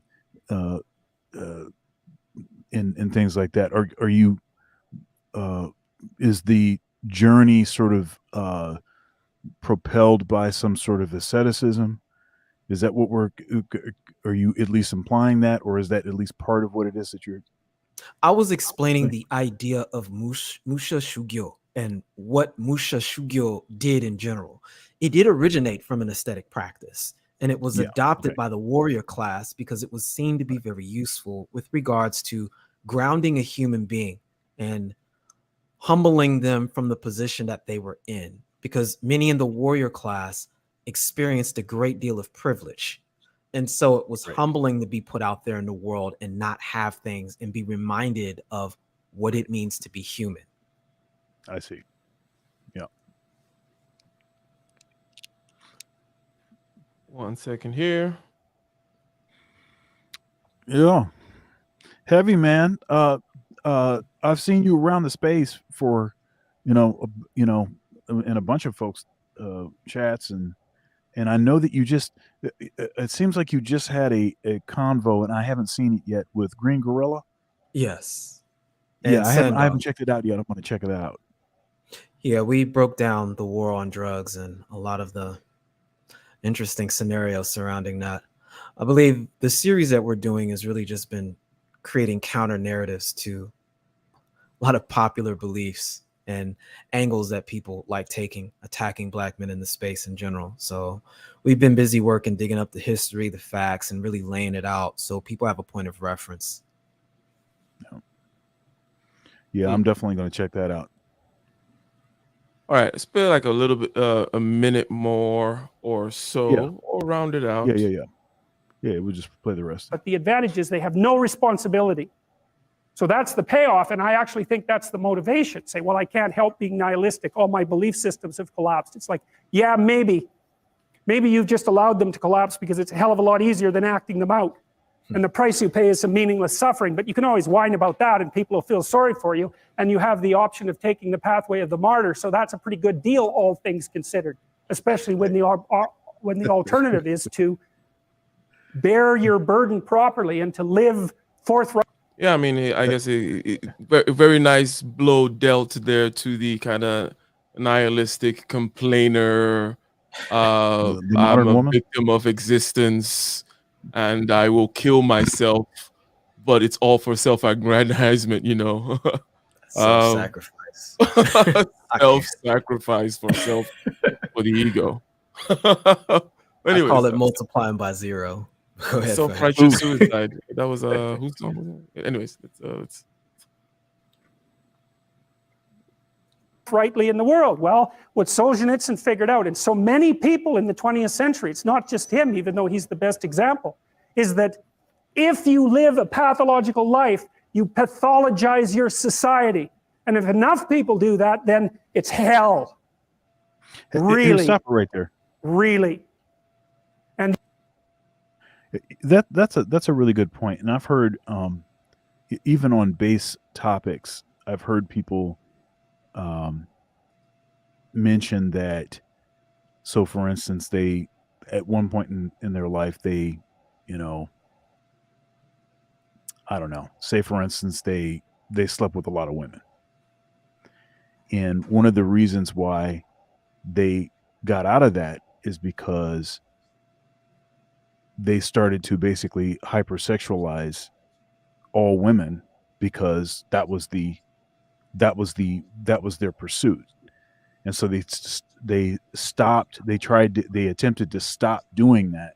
So they stopped, with that behavior. And then it also helped them to be able to perceive the humanity, in other people, rather than sort of seeing them as a way for them to access what it was that they wanted from them, kind of a thing. Yeah. What do you think of that? So,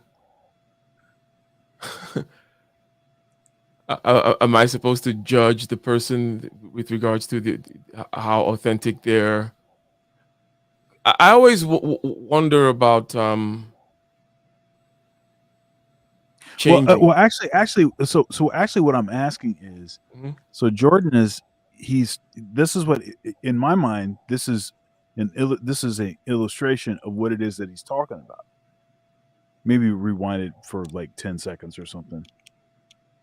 Okay, so about people pathologizing their misery and suffering is what you're saying. And then he said when enough people do it, then it feeds into the collective unconscious of the people. That's right. And then they start, essentially, you could say, Carl Jung talks about this with the demon function. I see it as a means by which people project their own shadows on each other. And they already have the presupposition that they're going to be acting on that shadow. And you go from symbolic and synergetic relations with one another to parasitic and mutually parasitic, which is, again, not really beneficial for everyone with regards to what they're saying the value of the culture is. It's miserable for everyone. But then the miserable ends up being a justification for more action. You're stuck in this feedback loop. And I think that's the hell he's talking about. Yeah. And I was about to just say that that story that you gave, right? And also this kind of being hellish, and then somehow there's some story where you come out and now you see the humanity. I'm always very skeptical about that stuff, because I'm like, for me, being hellish is a very it's well, I guess in a simple theory of non-consciousness, which is not a very complicated one, in terms of like, people just are not conscious, right? Obviously, they're not in the moment, going back and with the presence and all that kind of stuff. Then, so I'm then that would make sense that they're not even aware of what they're doing, right? But hey, Ike, you're so hard on people, man. You're so hard on them. I'm always like, no, you knew what you were doing, and now what do you mean now? The scale is falling off my eyes. I'm like, but I get it. I'm actually being more. Anyways, I would say I'm being more egalitarian. I'm not like, I'm saying like, hey, I'm gonna judge you by the standards by which I judge myself. You're the one calling them sheep, Dr. Thunder. Anyways, shots fired.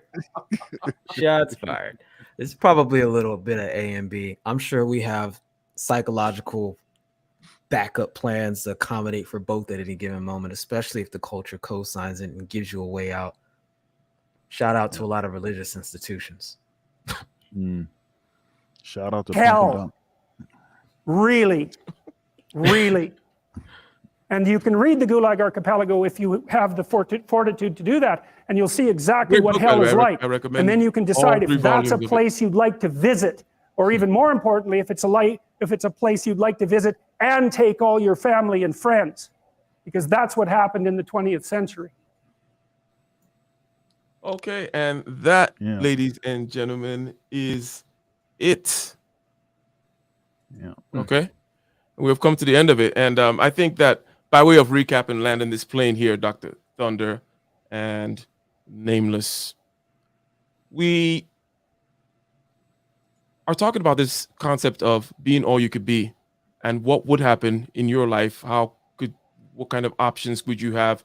Doing this series called, it's going to be called The Money Game, doing the money game, and the concept of this series basically is not going to allow any crazy quantum mechanics in the talk. It's just going to be basic Newtonian mechanics, and then the intuition what I'm trying to say here is, you notice how people, right, love to talk about exotic aspects of topics that they know nothing about, right?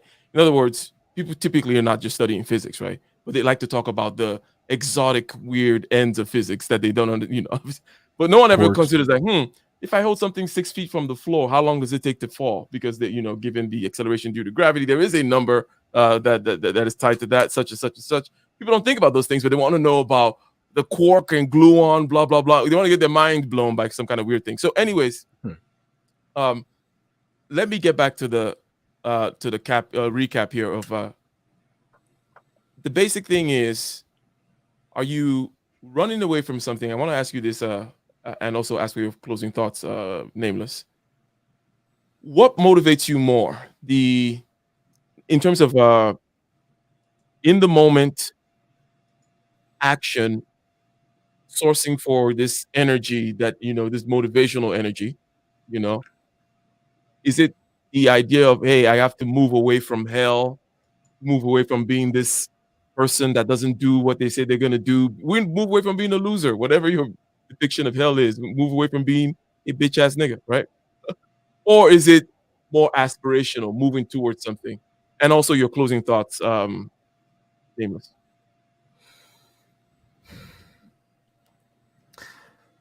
So I can only offer my subjective opinion on it, and maybe it's a little bit brash, but here's the way I see it.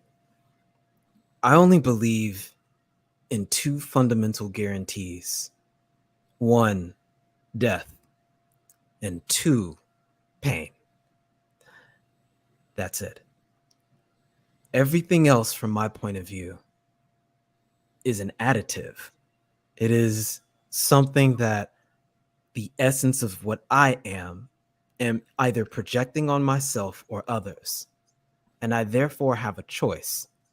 I can lament the condition and suffer, or I can be grateful for the opportunity to experience more than just that.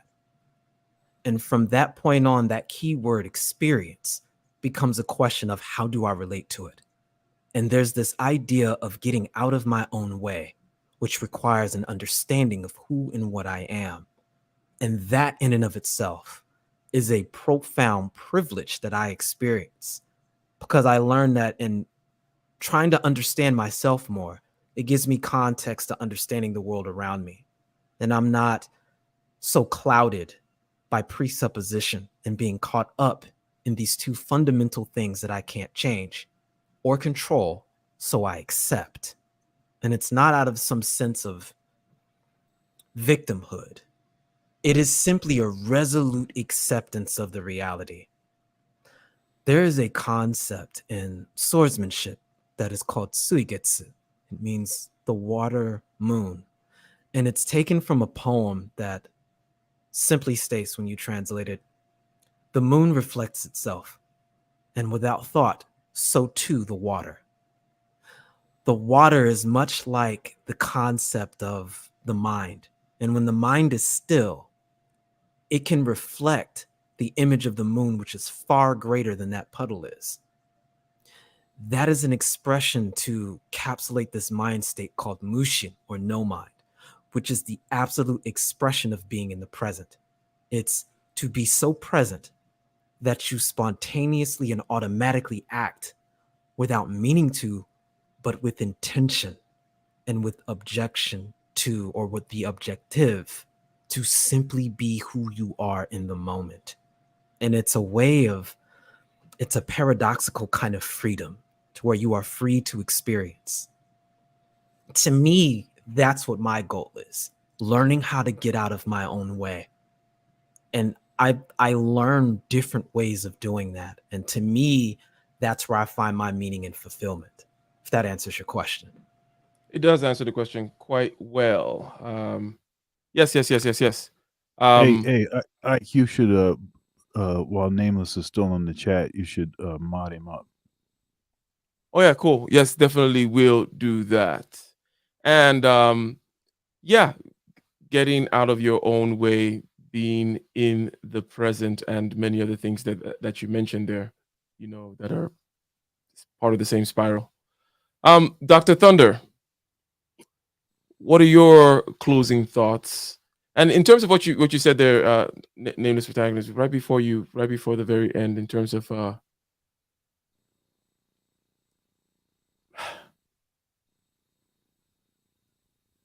know what? Go ahead, Dr. Thunder. Reframe the question for me, so I can. No, so I think you already answered the question before in terms of the question of that I asked Nameless Protagonist.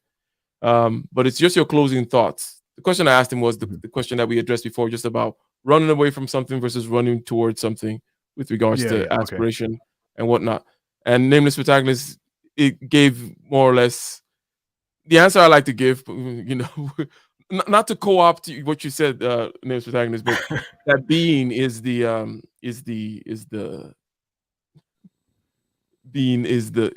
goal here. But any closing thoughts, Dr. Thunder, and anything else you may want to say with regards to this whole thing that Jordan Peterson has been saying between going towards heaven or going towards hell? Yeah, I mean, if given the option, then I'll go towards heaven. That Are you seems sure? to be the better option.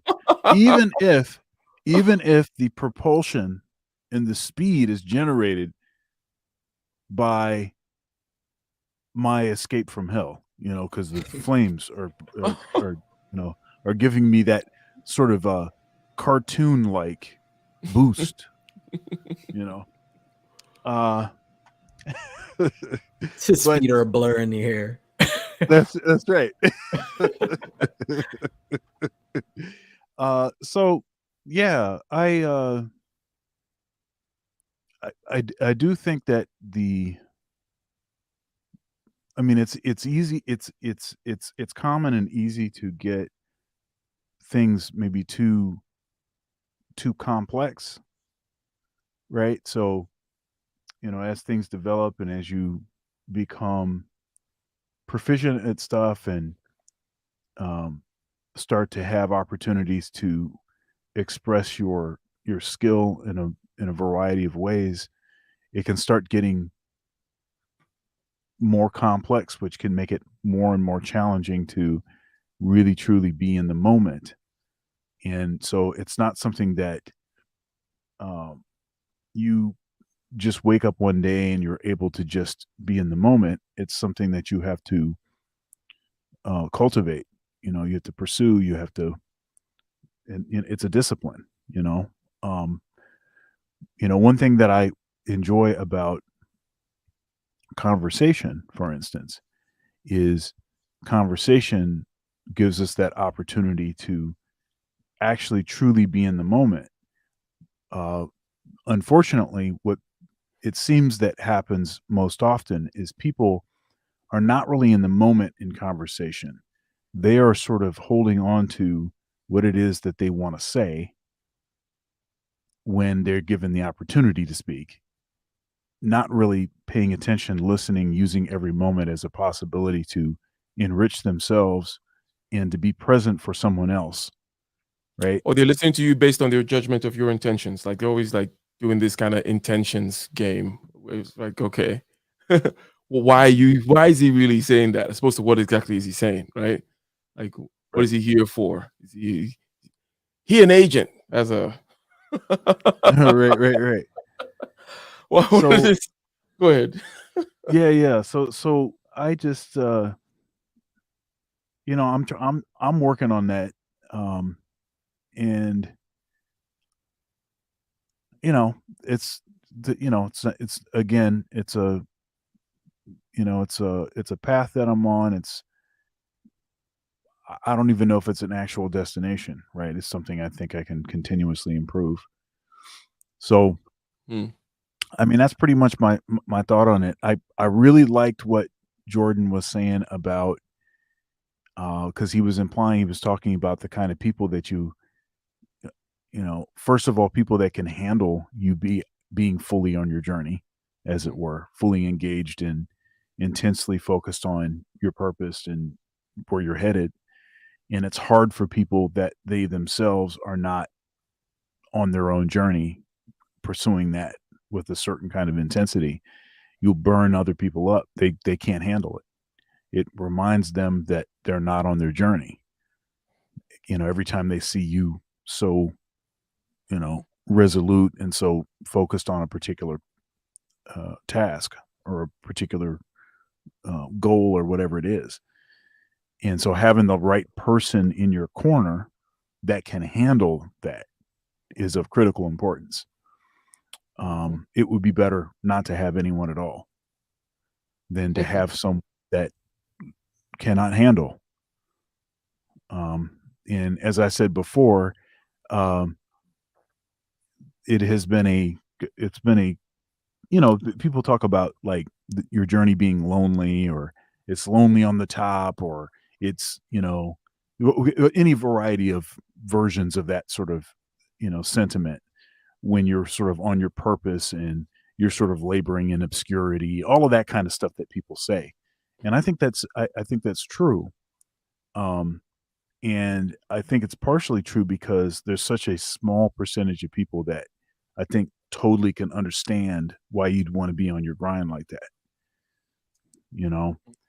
and so yeah, I mean that's pretty much what I had to say. But really, What are you doing? really great conversation.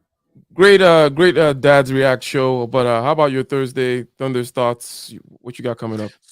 So this week, when I'm going to table Thunder's Thoughts for next week, Yeah. but I'm doing a Wayne Shorter concert, and that'll be 6:30 to 9:30 p.m. Eastern Standard Time. It's Dr. Thunder Quartet. It'll be on my YouTube channel. I also Facebook and a bunch of other things. I simulcast. But it's a sold out show. It's completely booked. At the venue, and I think people are pretty excited about the Wayne Shorter's music, and a very important figure in jazz, one of the last remaining legends, prolific composer, arranger, played with everyone, a black man in music, Black American music, all of that. He is the one. So I am really excited about doing this concert tomorrow, and he's been a real, a great influence on my playing, on my writing, on my, I mean, he's a heavy dude, and Yeah, check it out. very diverse, Like his compositions are very diverse.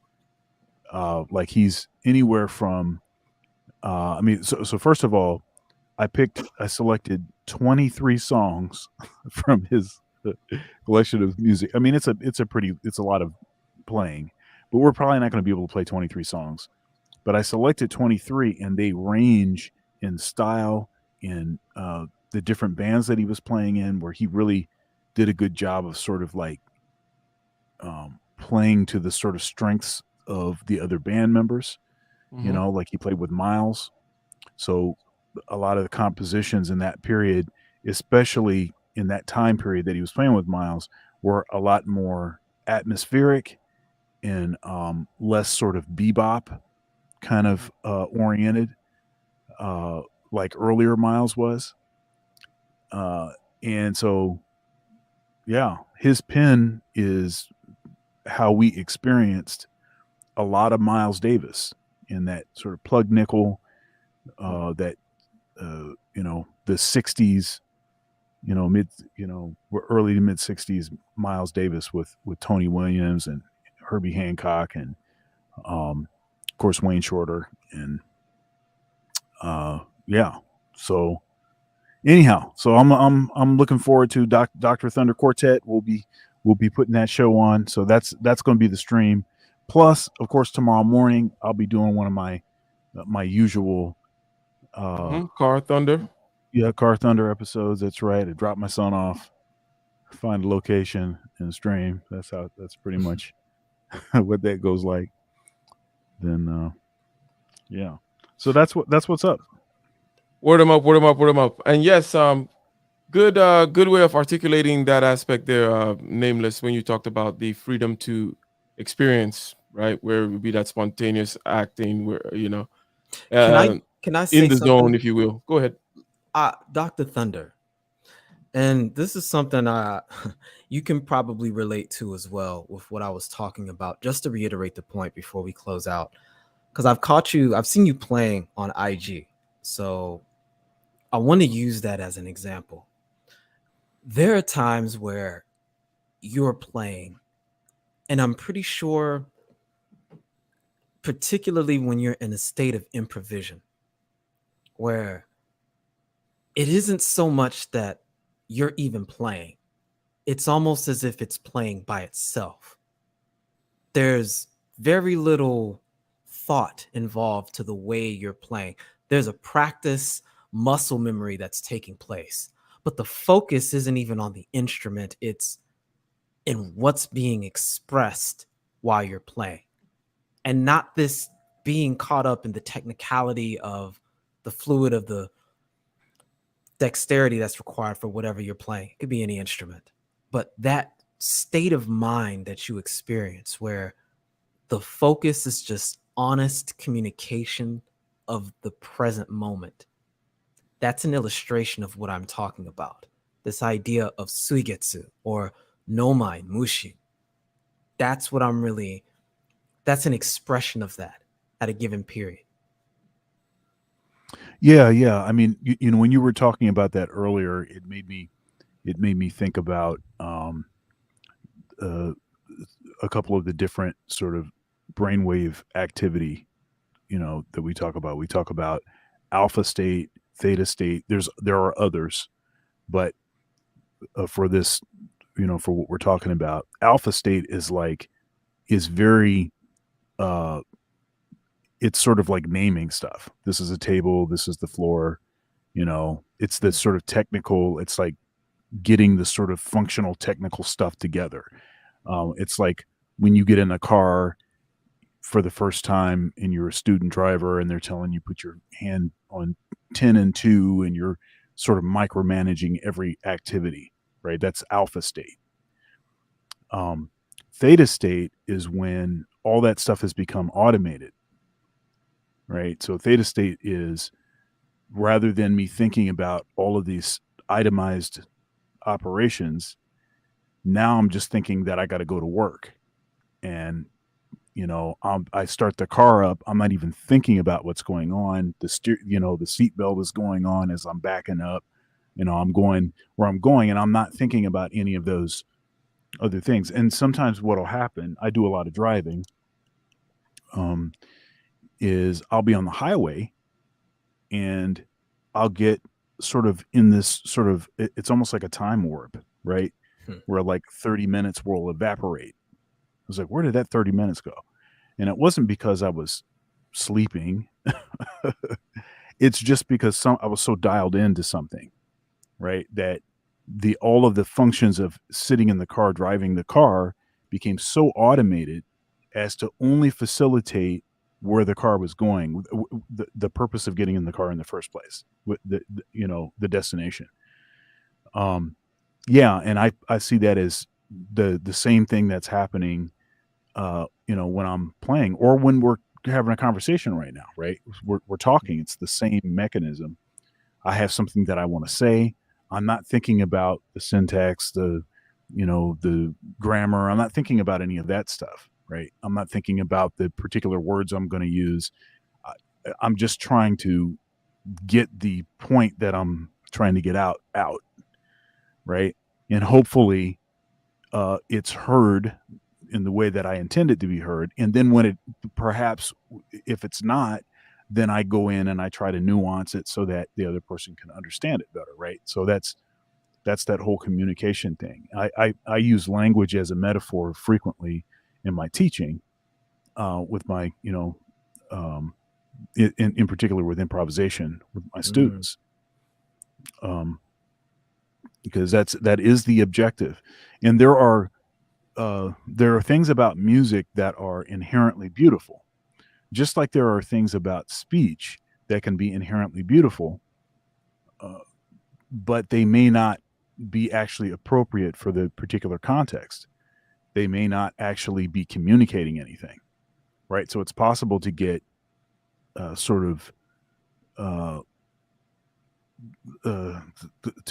get distracted by the inherent beauty, and not actually be, receiving any information. Like, well, that's so articulate. He's such an articulate speaker. Oh, wow. But there's not actually anything being said that means anything. And I try to have my students be aware of the reality of that, and how much more often that's likely to happen with music, because there is a subjective thing. There is the same sort of inherent beauty, cadences and resolutions, and the sound, the sonorities, the way that stuff seems to fit together. But you could just be saying some BS that doesn't relate to what was just said previously, right? So so there's a lot of nuance involved with that, but yes, just as you said, the goal is to be focused on what it is that you're trying to say, not on the mechanism that facilitates it. And that's what we call in Budo in general, the meaning behind the movement. And that was really what I was trying to emphasize and put across. That's that aspect of being, that fundamental core of who you are. There's this word kokoro, which kind of means mind, spirit, and essence all in one. There isn't really an English word for it, but it embodies that. And I don't mean for it to be esoteric, but it is the humaneness of being human that's behind every emotional intent that you have as a being. And that's what I'm talking about, that point of reference that gives you a context for now. Yeah. I mean, it's a, what's the word? It's a, I mean, it's present in all things, right? It's like, what do you call it? It's a usual occurrence. It's like, it's like discovering certain principles that seem to be, active in everything. I talk to people, for instance, about plateauing, the concept of plateauing, right? So you can get better at a certain rate up to a certain point, but then you're going to plateau for a while. You're going to stay at the same level for a while, though you're working just as hard. And then eventually you'll get better, but it will tend to be exponentially better. It won't tend to be, you'll jump up. That's a usual thing that happens with strength.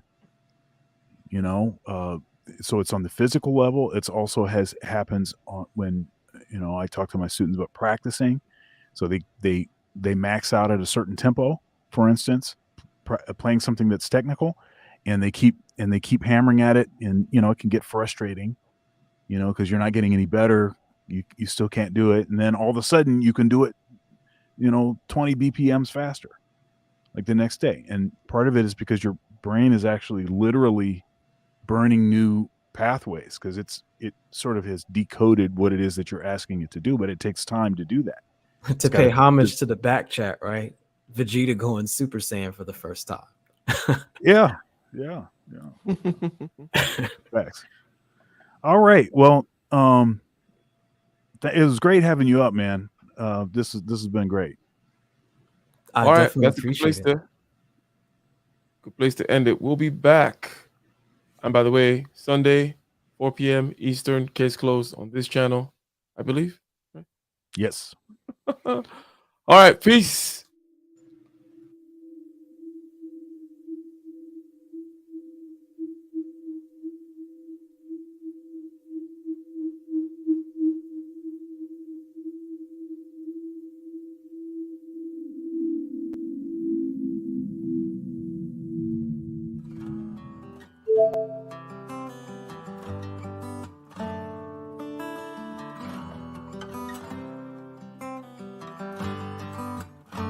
In the den of iniquity, vicinity no pretty, calamity fi hit we any moment, what a pity. Tomorrow never certain, what dwells behind the curtain, the face of evil smirking with the shifty eyes averting. It's not a steady bubble, that either pop or topple, many will fall and stumble, let the dozers gather rubble. From LA to Colorado, Guinea to Burkina Faso, cannon could reach the towers and the troops will storm the castle. I say, run, run, come, make we get it.